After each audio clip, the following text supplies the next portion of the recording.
I told y'all John Walker is that dude. Run the intro, Zoe. Gracias por ver La Esquina de Jody. Thank you for watching Jody's Corner.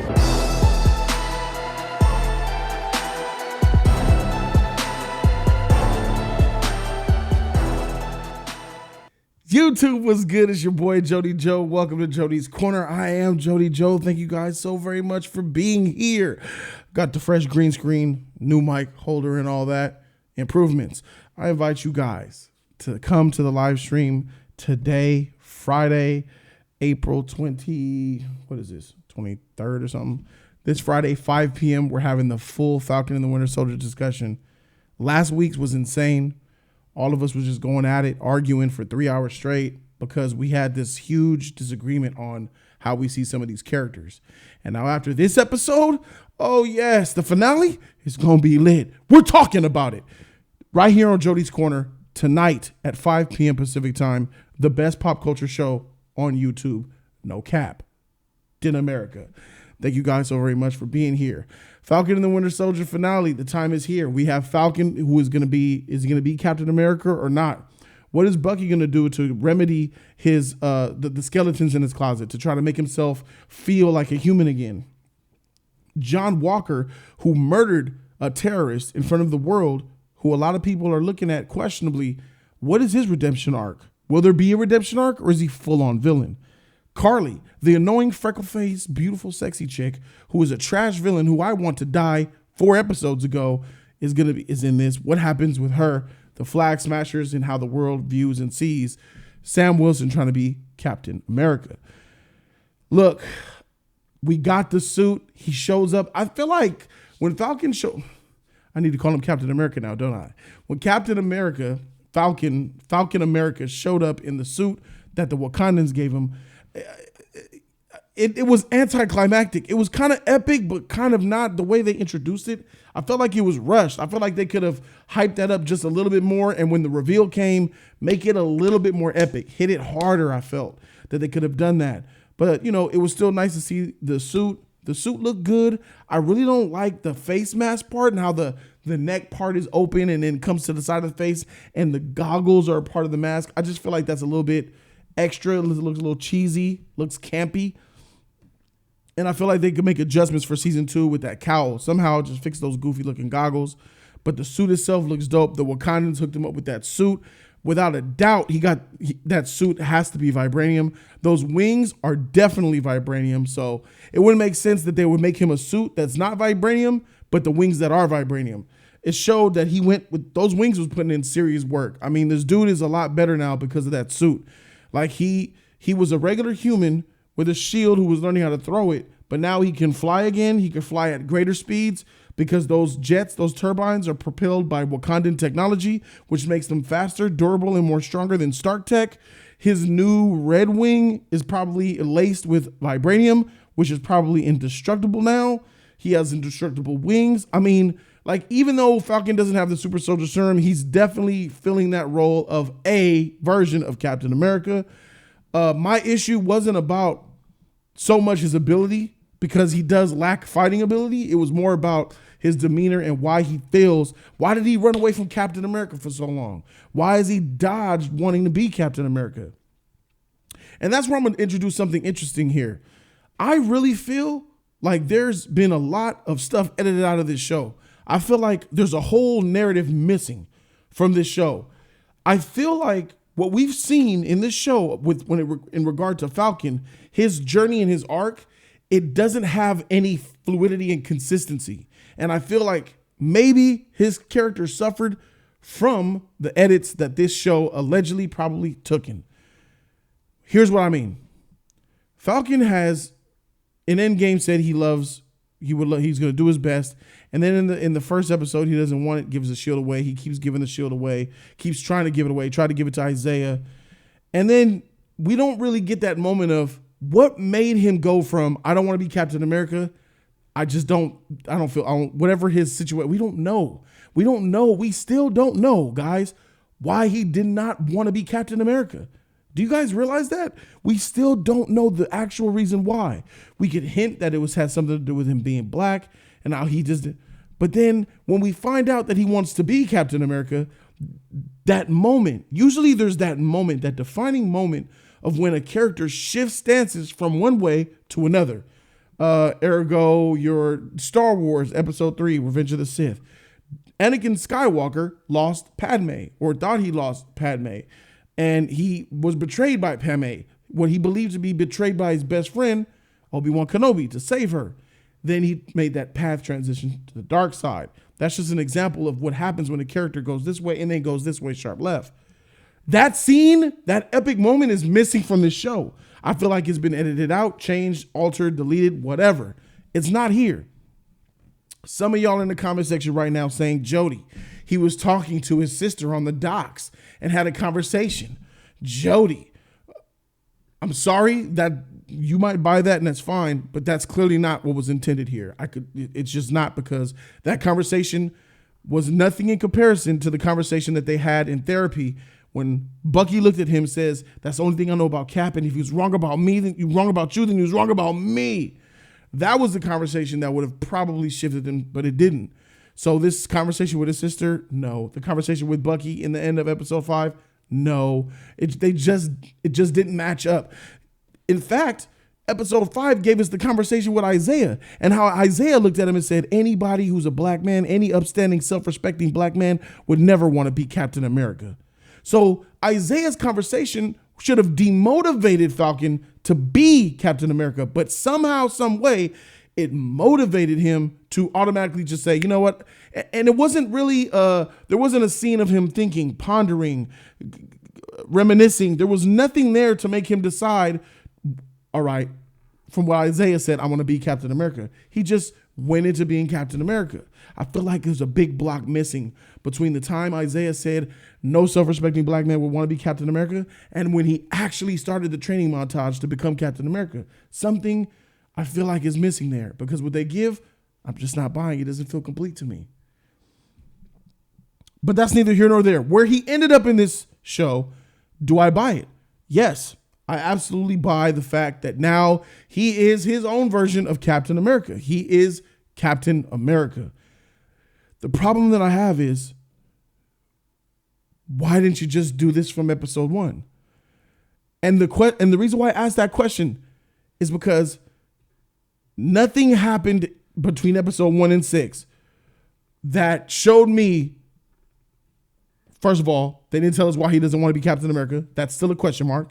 And secondly, that scene is missing about why he wanted to become Captain America, something bold. It's like it just feels, his arc is just so, it feels incomplete. But he's Captain America, giving him that shot. He did some amazing things with the suit, did some amazing things with the wings. I'm giving my man a pass. Now let me go ahead and go to the scene where he actually saves the day, kind of, by saving that truck, which was dope. You know what I'm saying? After somebody else initially tried to save the truck. I'll get to that character in a second. All of the media, the press, got the microphones in his face, cameras in his face, and he's having this long 5-minute preach session to public leaders on the street with cameras that magically appear, like the ones that took photos of him, of John Walker killing that terrorist. And he begins to just unload with this woke, preachy propaganda talk. Some of it was truth. Most of it was truth. But I feel like it's the delivery, the setup, the transition to it and out of it felt so misplaced. It did not feel organic to me at all. It just didn't. And that makes me feel even more so, this feels like a reshoot. This feels like something that was not necessarily intended. And I didn't like that preach. I felt like I was being preached to, and I don't like that. I just didn't like it. I understood the message, but I didn't like the execution. So Falcon's done with. Go ahead with your bad self. You know, wish you the best of luck. Bucky digressed a little bit for me in this episode. I feel like they didn't really give Bucky enough in this episode for me to send him off well. Like, he really took a back seat to Falcon to assist him into getting over the hump.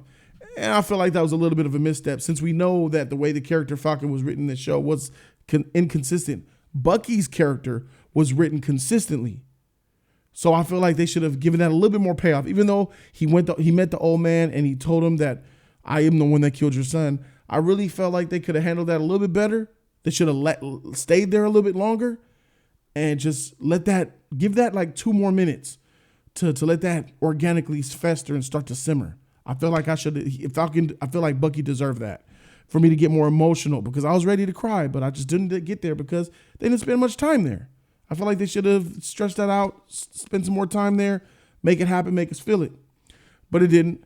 And I feel like they just could have give Bucky more action. They could have given more respect in this episode. He definitely took the backseat to the new Captain America, but I still like Bucky. Bucky is my second favorite character in this episode. And what I mean by that is I had Bucky and another character even neck and neck as my favorite, best growth, best character, best written character, and it was between Bucky and John Walker. Ladies and gentlemen, John Walker is that dude, Jody Damas.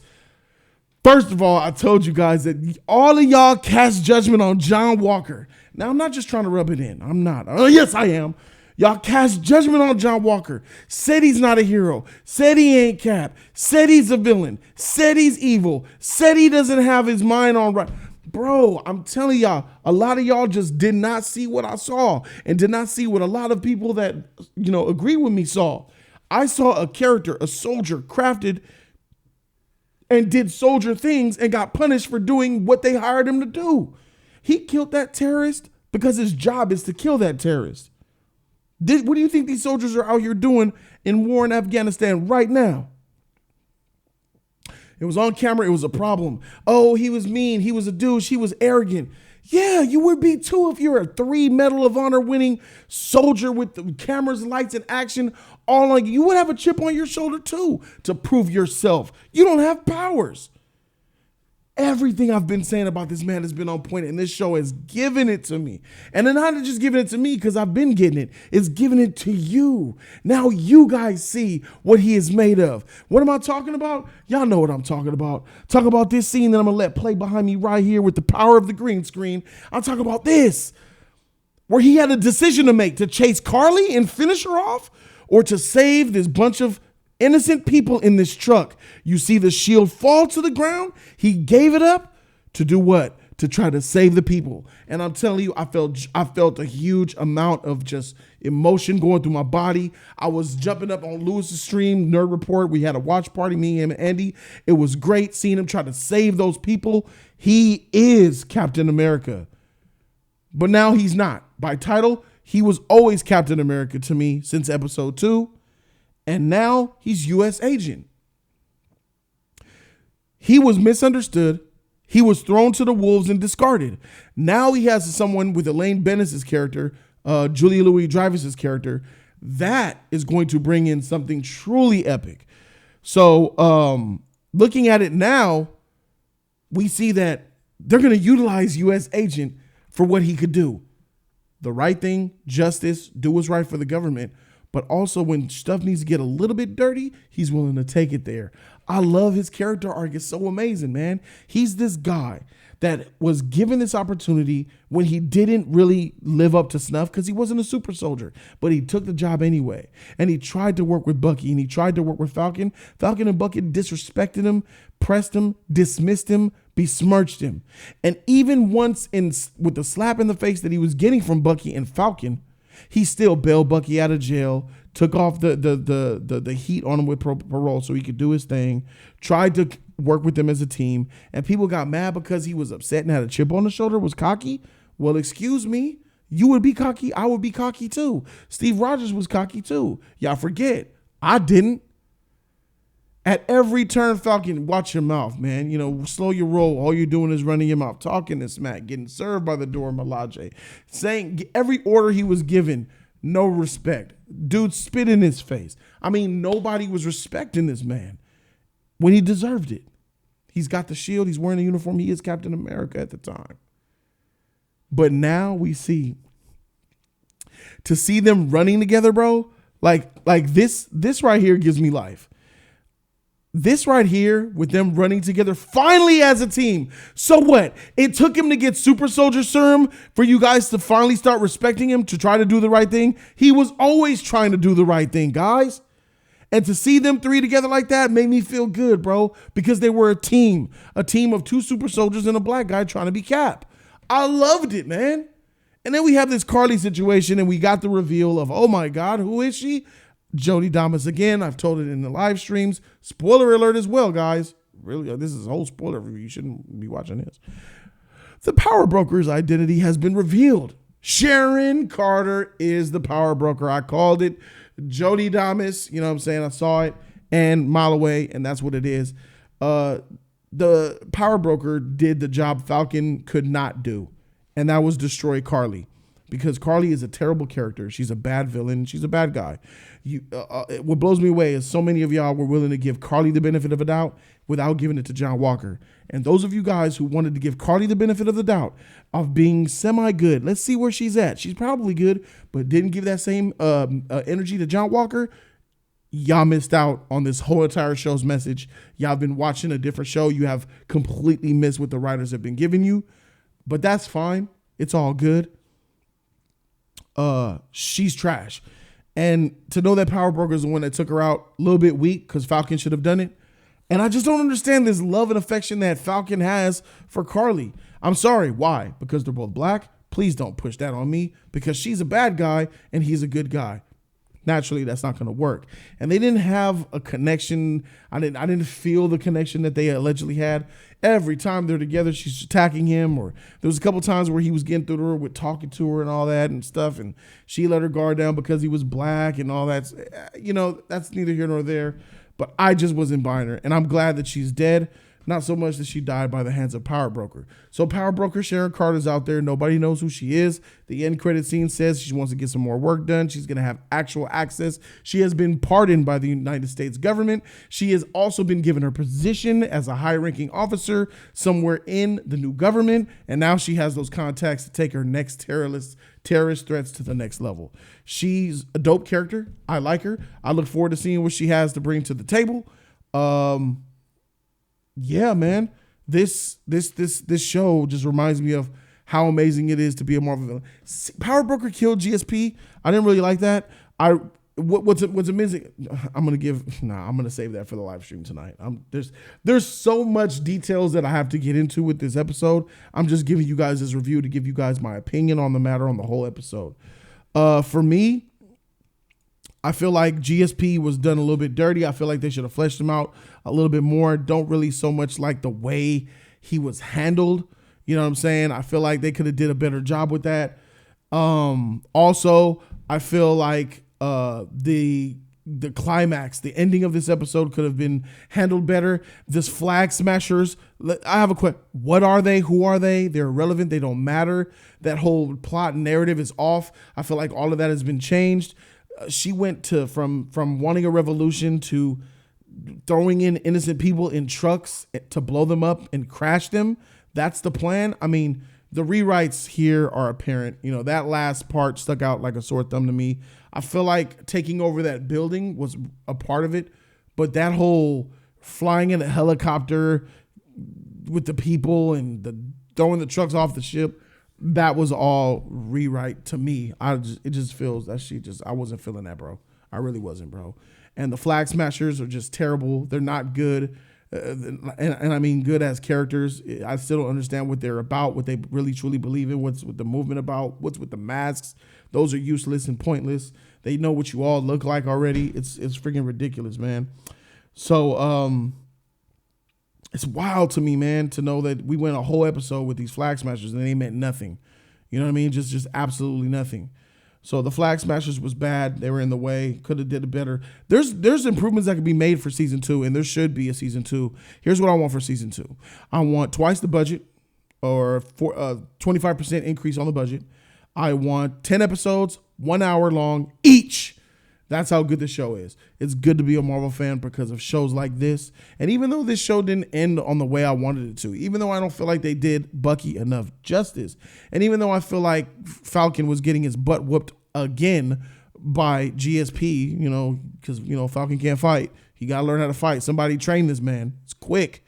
And even though all these things happen, this is still a great episode. This is a great episode for a great series and a great show. I look forward to season 2, and I'll see you guys live tonight. But I give this grade an A-.